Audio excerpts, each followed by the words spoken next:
Comment soigner et surtout prévenir le diabète? On en parle avec le professeur Pierre Fontaine dans la une francophone du 64 minutes.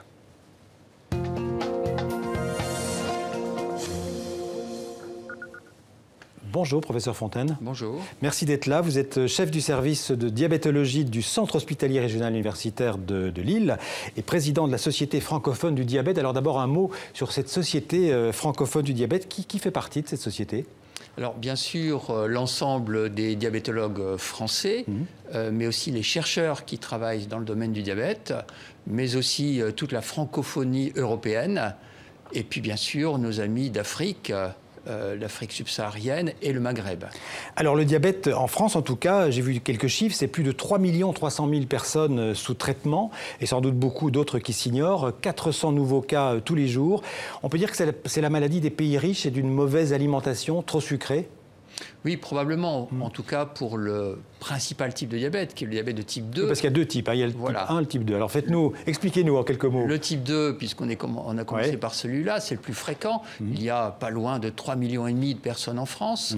Et il survient à la maturité, favorisé bien sûr par la sédentarité, par les erreurs nutritionnelles chez des gens en surpoids ou obèses.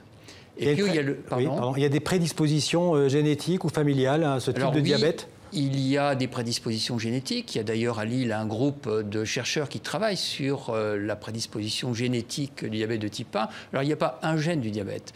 C'est vraiment un puzzle très important de nombreux gènes qui, chacun a une petite influence, mais mis bout à bout, peuvent favoriser la survenue de cette maladie. Alors vous avez dit prédisposition génétique pour le diabète de type 1, mais pour le diabète de type 2 aussi, on peut avoir des prédispositions. Voilà, pour tous les types de diabète. Pour les deux types de diabète, type 1 et type 2, il y a des prédispositions qu'on appelle polygéniques. D'accord. Quels sont les symptômes principaux du diabète? Alors, le diabète de type 2, il peut être tout à fait asymptomatique très longtemps, jusqu'à 10 ans. C'est-à-dire que les gens... On est porteur de la maladie. Voilà. On est porteur de la maladie, on la révèle malheureusement lors d'une complication. Un infarctus, un problème oculaire, un accident vasculaire cérébral, c'est toute la sévérité de ce type de diabète. Néanmoins, il faut le dépister chez les personnes qui sont considérées comme à risque.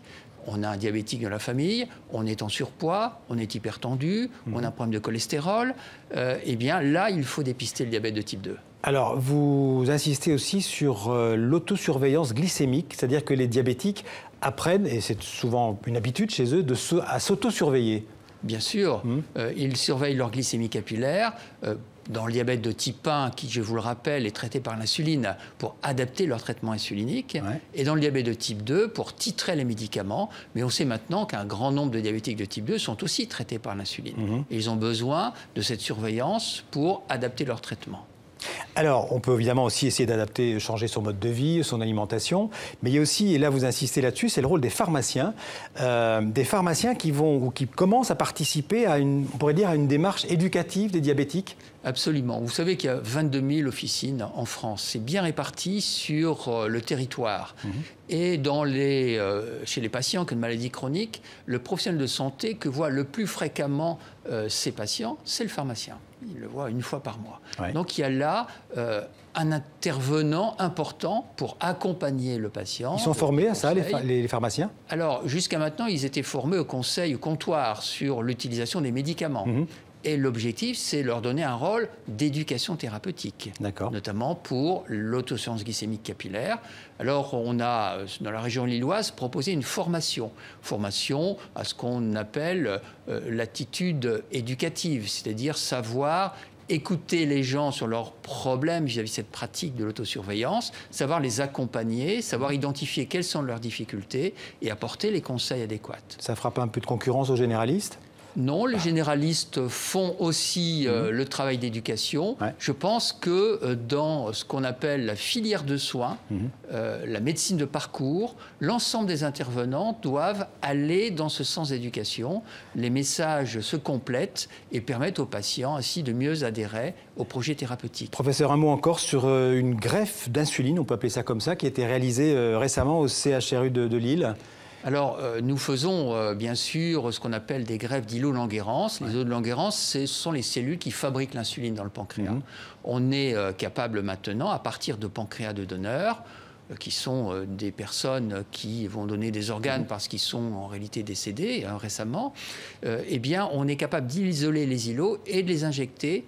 Ils vont aller se mettre dans le foie et avec un traitement anti-rejet, on va faire vivre ces cellules et elles vont sécréter l'insuline. Et ça, c'est valable surtout pour le diabète de type 1. Alors, bien sûr, aujourd'hui, c'est exclusivement pour certains diabètes de type 1 qui sont des personnes qu'on n'arrive pas à équilibrer avec les techniques conventionnelles.